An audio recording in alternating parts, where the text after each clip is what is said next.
Alors salut à tous, là j'avais envie de partager quelques courts extraits, mais fort significatifs d'un échange qu'il y a eu très récemment. Vous avez certainement peut-être dû en entendre parler d'un échange où, voilà, pour la énième fois, en fait, Michel Onfray en fait, continue donc sa mission antichrist diabolique, hein, ce reptile antichrist de Michel Onfray. Euh, et là, en fait, il se fait mettre en PLS grâce à avec des références confirmées, hein, par des prêtres de la tradition.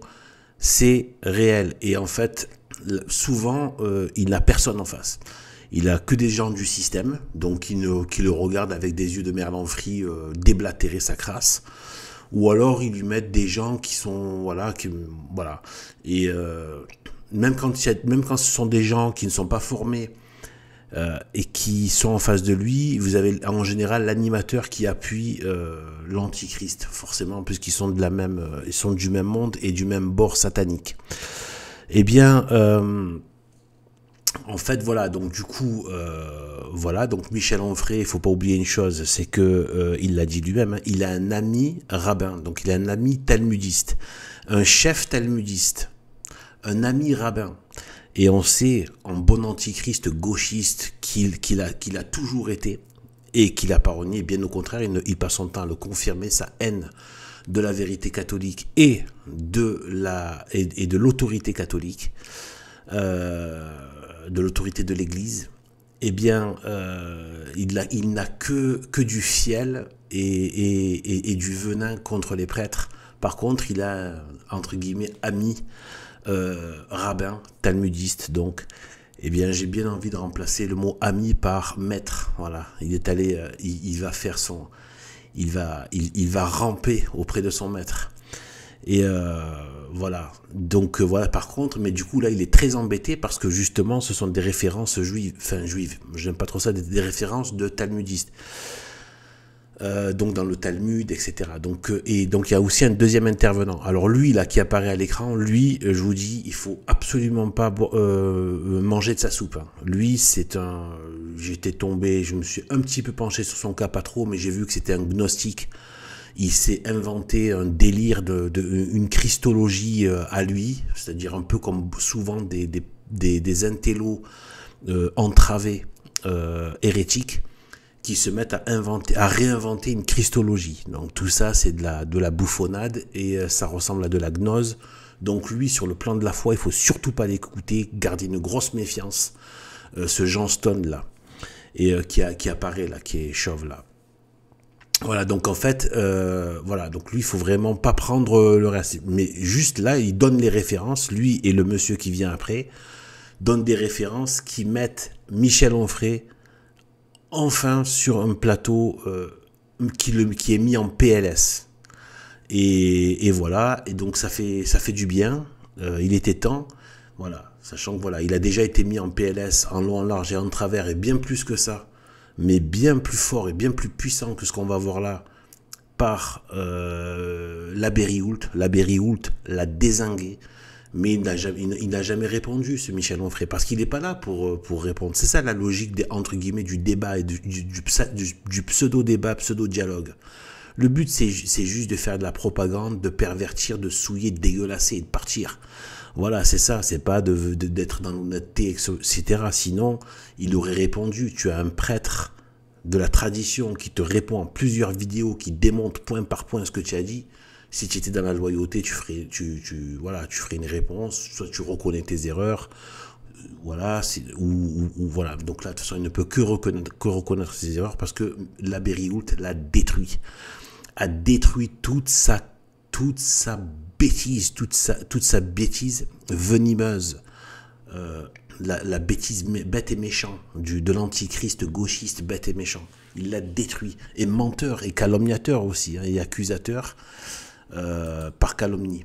Donc en fait, voilà, donc en fait, il a déjà été détruit, mais là, on va dire dans un côté plateau, télé, ça a été vu, alors que la Bérioul, personne ne va le voir parce qu'il est censuré par YouTube, comme tous les catholiques traditionnels.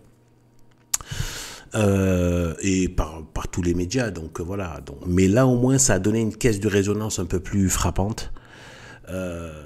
Et donc voilà. Donc du coup, voilà. Moi aussi d'ailleurs j'ai fait une vidéo pour contre-attaquer Michel Onfray, ceux qui veulent aller voir. Il y a sa tronche en grand comme ça. Vous pouvez pas la manquer. Donc voilà, une vidéo qui dure, je crois, plus de 2 heures, hein, où je rentre je vais dans le fond des choses. Avec des images, il y a beaucoup de montage aussi. Voilà, c'était une vidéo sur laquelle j'ai bossé énormément d'heures. Voilà, donc bon, je lance les quelques extraits. Et puis voilà, et puis voilà, on va juste apprécier ça. Bon, j'ai parlé beaucoup, mais bon, qu'est-ce que vous voulez? Je sais pas si je me referai un jour. Du coup, voilà, bon, en fait, on va juste lancer ça. Attendez.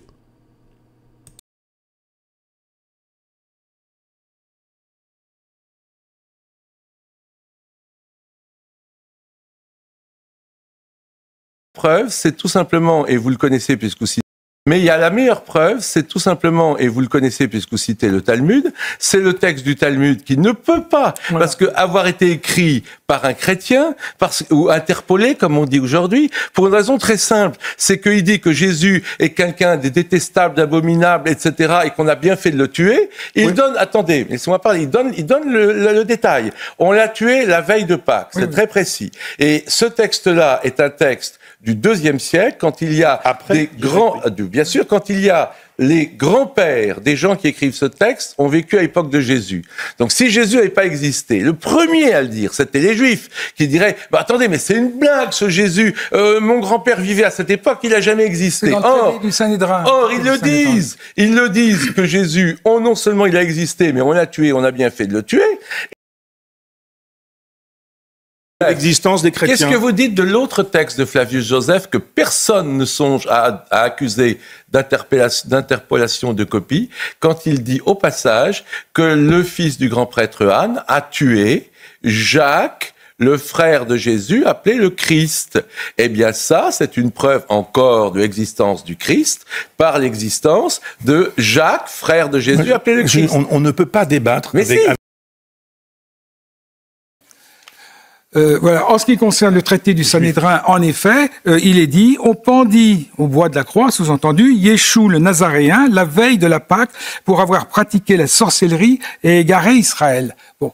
Alors, il faudrait imaginer qu'il y a eu un vieux rabbin juif qui s'était secrètement converti au catholicisme ou au christianisme et qui a écrit ça pour mettre dans l'épreuve de l'existence de Jésus. C'est ça que vous avez dit? Si vous validez, ça veut dire que Jésus est un sorcier. Pour les Juifs, évidemment. Pour les Juifs, évidemment. Oui. Ah, évidemment. De l'époque. Les Juifs, de l'époque. Ah oui. C'est plus qu'un sorcier. Il a égaré C'est plus qu'un sorcier, c'est un traître. Voyons. Oui.